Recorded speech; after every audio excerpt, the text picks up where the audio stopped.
del programa y solicitamos que pase con nosotros el doctor Luis Alberto Pacheco Mandujano. Él es profesor de Derecho Penal, Constitución y Derechos Humanos de la Escuela de Posgrado de la Universidad de San Martín de Porres de la República del Perú. Bienvenido, doctor, y muchas felicidades.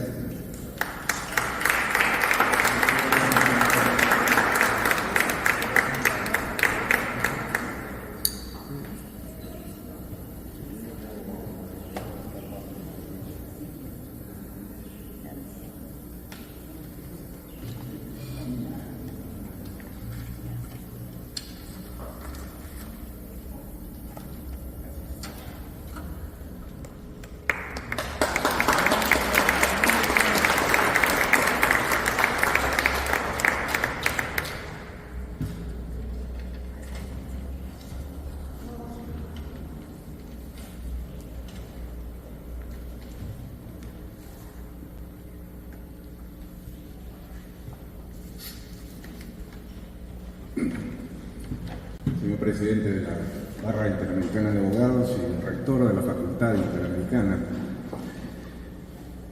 distinguidas personalidades de honor que se encuentran en la mesa, señores embajadores, colegas abogados, colegas académicos, estudiantes de Derecho, damas y caballeros, muy buenas tardes. Hace 2 semanas y media, poco más o menos, la maestra Adriana Arroyo me comunicó que había sido nominado para recibir este merecido honor. Merecido, creo yo, voy a decir por qué. Pero lógicamente me hacía muy feliz, muy contento, y nada, mi corazón de mucha alegría, pero al mismo tiempo también surgía una suerte de cuestionamiento, de interpelación que me llamaba a preguntarme ¿qué para merecer un premio de esa naturaleza? Y sobre todo, aunado a él, la memoria de Goethe, el gran maestro José León. Y entonces, para justificarme de alguna manera, traté de buscar acuerdos, si existían algunas razones que dieran fe del merecimiento con el que me han honrado nuevamente. El 17 de mayo de 1980, una horda terrorista en el Perú inició la ejecución de acciones terroristas que le significaron al Perú sangre, muchas lágrimas, mucho dolor, en un capítulo que cierra el siglo XX para la patria peruana de manera negra, realmente. Ese grupo terrorista se llamó Sendero Luminoso y en 1984 surgió, como si fuera poco, otro movimiento terrorista llamado Movimiento Revolucionario Tupac Amaru. Los dos contra el Estado de Derecho, contra la democracia, fundamentalmente contra el pueblo peruano. Yo vengo de una ciudad que se encuentra en el centro mismo del Perú, la ciudad de Huancayo, capital del departamento de Junín, ubicada en el corazón de la cordillera de los Andes, a 3.300 metros sobre el nivel del mar, soy un hombre de sierra. En ese escenario central y hacia el sur del Perú, Huancavelica, Ayacucho, Apurímac, Cusco, Sendero Luminoso ejecutó las acciones más criminales que se puedan imaginar ustedes. Lo peor que puedan pensar en este momento que se puede hacer al tomar la vida de seres humanos sin importar la edad ni el sexo, queda pequeño frente a la barbarie que vive en esta sociedad. Y en ese escenario, mi madre, una luchadora valiente, Rosa Elena Mandujano y Serrano, asumió la decisión de aceptar el reto de convertirse en secretaria regional de Derechos Humanos en un momento en el que se había ejecutado y desarrollado lo que se conoció con el nombre de la Guerra de Baja Intensidad. Las Fuerzas Armadas del Perú, el Ejército, la Marina, sobre todo, juntamente con las fuerzas policiales, salieron a tratar de tomar control de la situación en algo que nunca habían tenido ningún tipo de experiencia. Y entonces empezó una lucha fratricida. Y en medio de ello mi madre defendiendo los derechos humanos. Ya se imaginarán ustedes todo lo que tuvimos que pasar, las circunstancias que tuvimos que vivir. Inclusive le tocó vivir el divorcio, justamente por esa situación, entre otras. Yo era pequeño, tenía 10 años, 11 años, y decidí acompañar a mi madre en sus aventuras de defensa de derechos humanos. Yo soy el mayor de 5 hijos. Y me daba cuenta del gran sentimiento de amor que mi madre expresaba en ese trabajo, que además, dicho sea de paso, no era remunerado. Y esto quiero yo recalcar. No era remunerado, era un trabajo ad honorem. Y me recordaba las palabras del gran apóstol San Pablo cuando se dirigía a los corintios y decía: yo puedo conocer los idiomas de los ángeles y de los hombres, pero si mis palabras carecen de amor, entonces son sonidos que rechinan como címbalos, sin ningún valor. Yo veía que las palabras con las que mi madre se dirigía al pueblo estaban contenidos de amor por ese país que la vio nacer. Y yo sentí depositado en mi corazón el germen de ello. Iban pasando los años y por eso es que cuando ya ingreso a estudiar a la Universidad Nacional del Centro del Perú en el año de 1991, a la Facultad de Ingeniería Química, que es mi primera carrera, luego ya estudié Derecho, esa Universidad Nacional, como la gran mayoría de las universidades en el Perú, estaban controladas por Sendero Luminoso.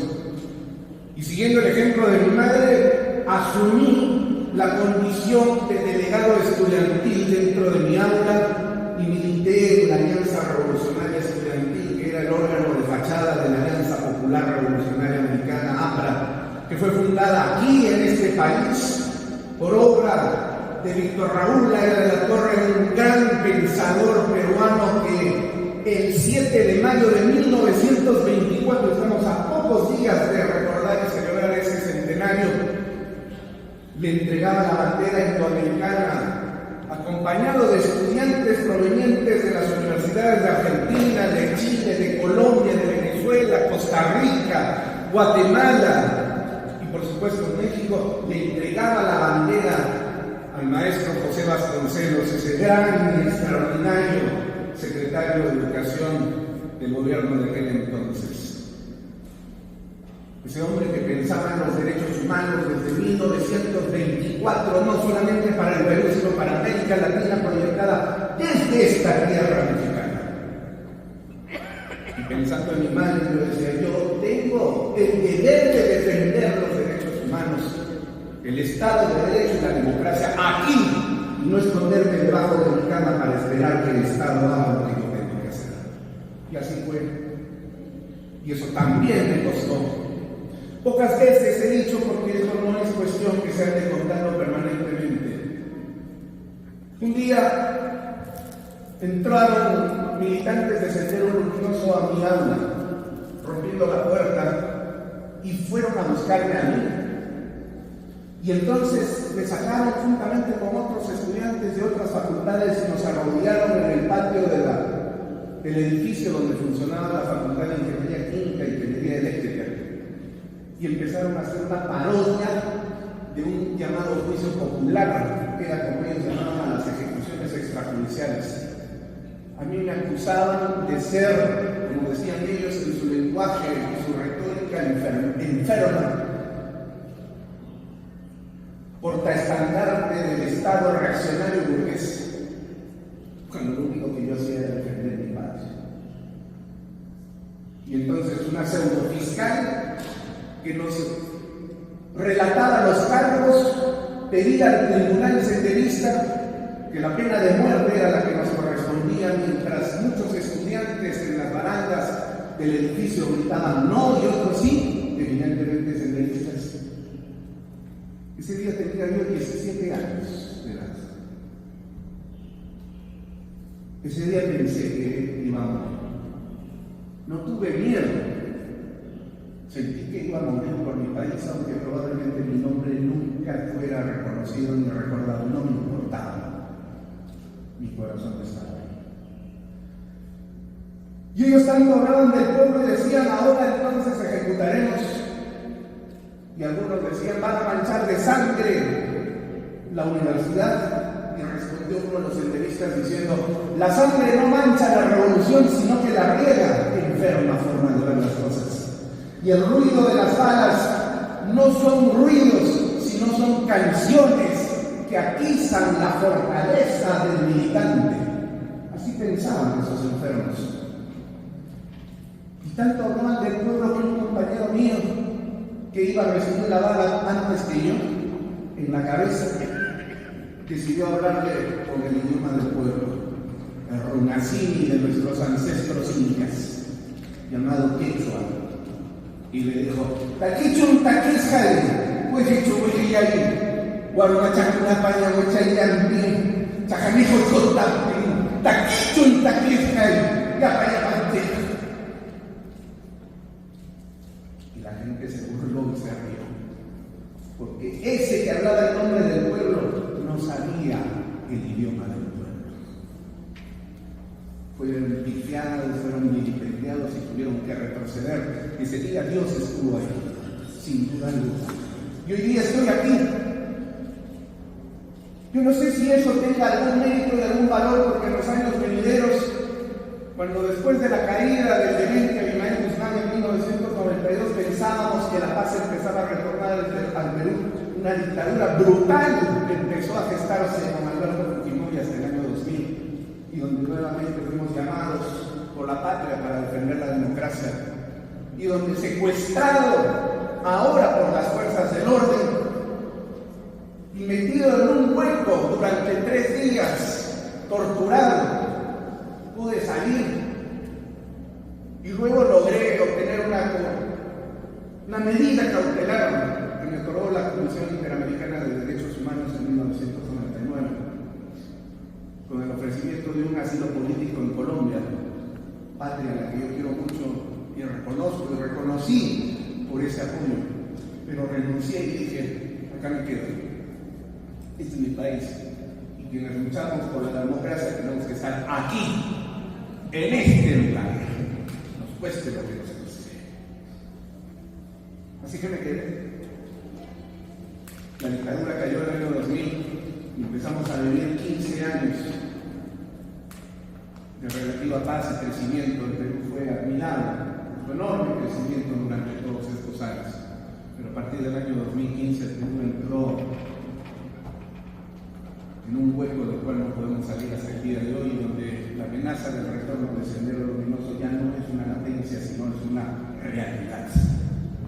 Y por eso, que no somos los hijos herederos que haya de la torre, y que llevamos en nuestras conciencias la defensa de los derechos humanos, repito nuevamente, así como mi madre, sin cobrar ni un solo centavo. Qué fácil es defender los derechos humanos cuando uno gana $30,000 auspiciado por cooperación internacional.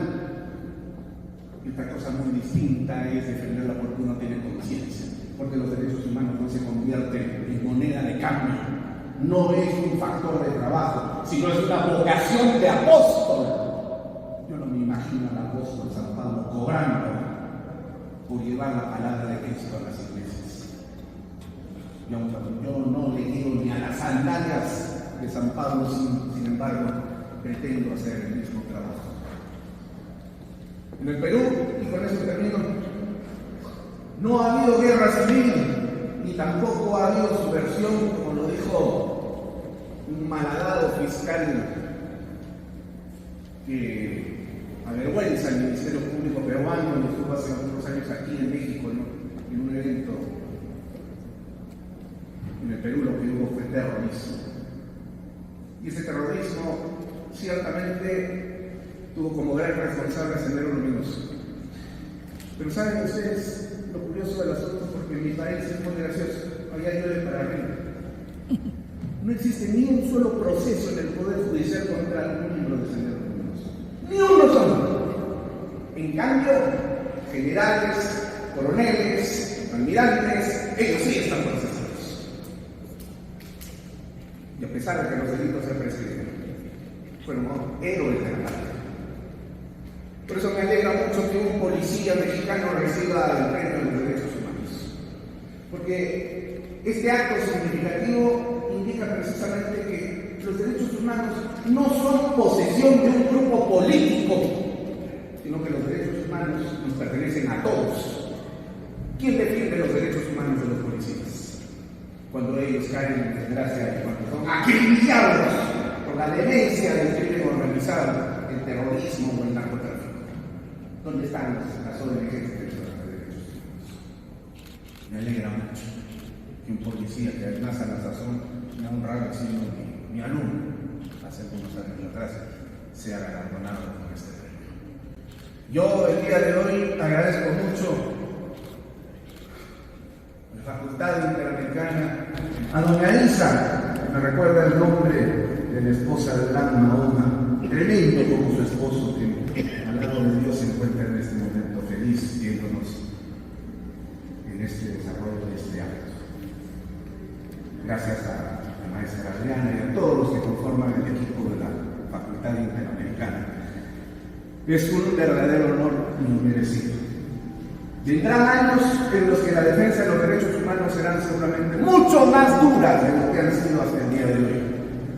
Pero algo sí les puedo decir, ahí estaremos de pie y con amor para seguir sirviendo a la humanidad. Yo ofrezco este reconocimiento a mi madre, que está en Huancayo, a quien amo y quiero muchísimo.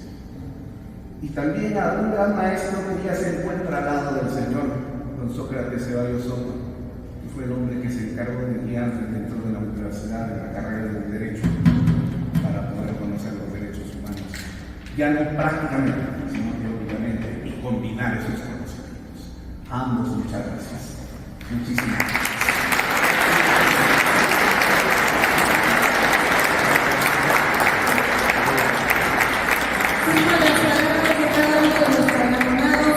Como alerta para seguir luchando por los derechos humanos. ¡Viva Latinoamérica Unida!